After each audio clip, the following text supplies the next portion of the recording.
C'est quoi ce truc de malade? Ça me fait peur, arrêtez.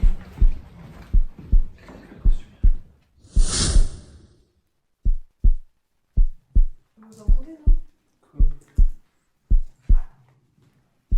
Le grognement?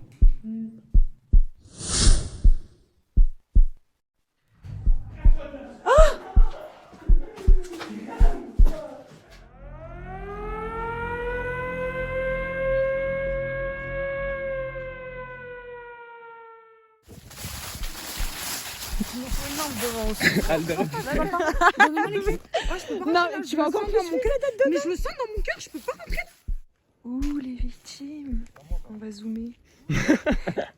Hello tout le monde et bienvenue sur ma nouvelle chaîne YouTube pour vous parler un petit peu du lieu que vous allez découvrir dans la vidéo. Faut savoir que c'est un sanatorium. Pour des raisons évidentes, je tairai l'endroit et le lieu précis de où il se trouve. Mais donc c'est un sanatorium qu'on est allé visiter en pleine nuit. Donc bien flippant, je peux vous le dire, parce qu'il est situé en plein milieu de la montagne. Tout autour, c'est la forêt, c'est vraiment super flippant. Et j'ai trouvé une petite histoire sur internet d'une personne qui a été du coup internée dans ce sanatorium. Et on l'a lu avec mes collègues avant de venir. Et je peux vous dire que du coup, on était encore plus flippés. Donc cette petite histoire est tirée du site urbexsession.com. On ne sait pas si c'est une histoire vraie. D'ailleurs, on vous laisse nous donner votre avis en commentaire. Mais je peux vous dire que ça nous a mis super mal avant d'arriver sur le lieu.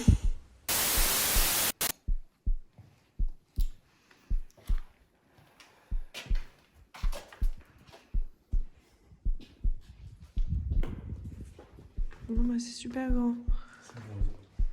C'est super rose, ouais. Mais de fou. Ah, avec les trucs d'enfants là-bas, regarde. Elle est glauque un peu aussi.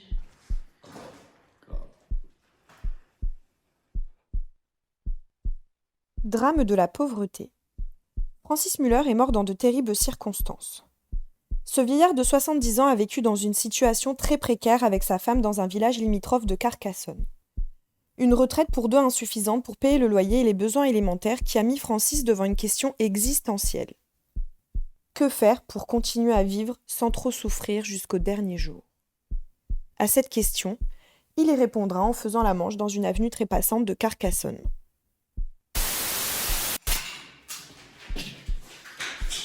On a encore perdu Eddy. Viens, on plante comme on avait dit. C'était le propice en plus. Eddy.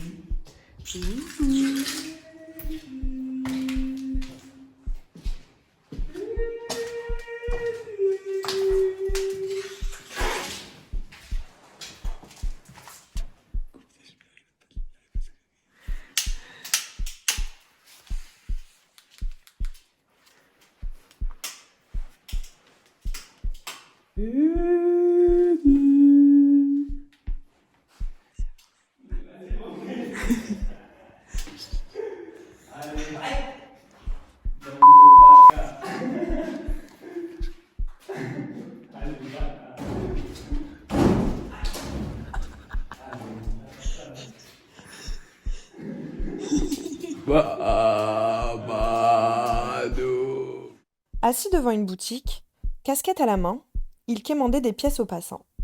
Chaque matin et soir, le même rituel. Sa femme l'accompagnait en voiture sur son lieu de travail.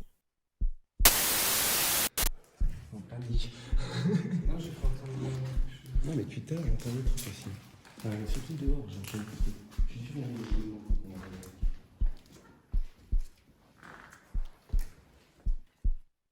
Un beau jour, un Rome s'est installé un peu plus loin sur l'avenue pour y faire la manche.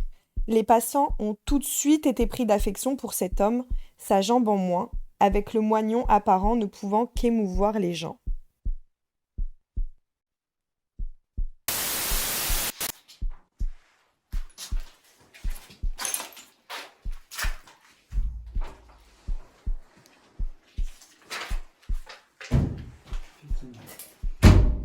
Arrête.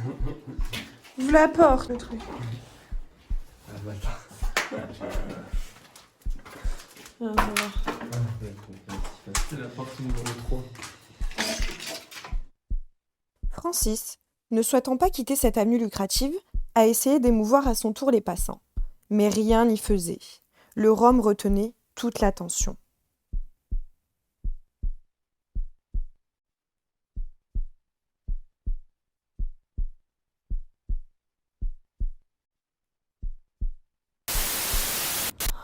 Ça me fait peur, arrêtez. C'était quoi le grognement? T'as entendu un grognement? C'était quoi? J'ai fait n'importe quoi. Mais c'est que j'ai entendu un truc dans celui-là. Non, ça me fait peur, arrêtez. C'est énorme. Un soir, il demanda à sa femme de lui scier sa jambe gauche. S'y refusant, l'homme lui expliqua tout le stratagème financier qu'il y avait derrière cette initiative lourde de conséquences.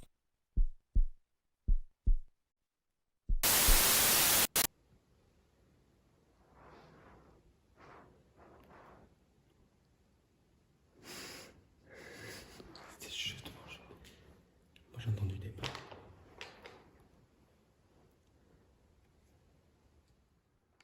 Après cette explication, munie d'une scie circulaire, Margaret découpa, sous les hurlements et les giclements de sang, la jambe de son mari.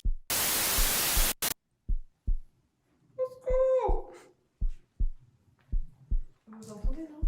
Quoi? Le grognement? Ouais, non, là, c'est un truc dans le ciel. Le lendemain, fier, boitant et marchant avec une canne, il s'installa sur l'avenue sous le regard médusé et jaloux du Rhum. L'effet ne se fit pas attendre. Les pièces tombaient de nouveau dans sa casquette. Son plan marketing fonctionnait.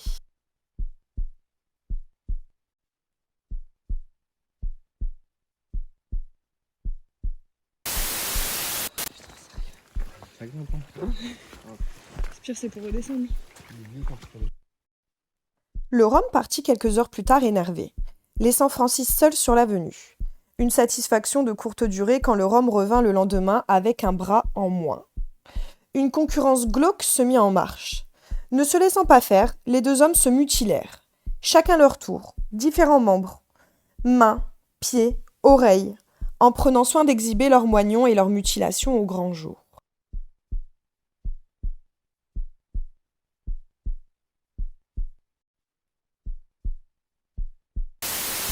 Mets-toi avec la tête de poulain.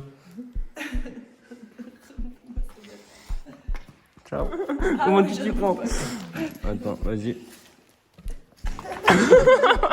Vas-y. La femme de Francis supporta de moins en moins cette situation. Fragile et fatiguée, elle devait descendre son mari de la voiture dans une brouette et l'emmener sur son lieu de mendicité. Une situation grotesque et macabre.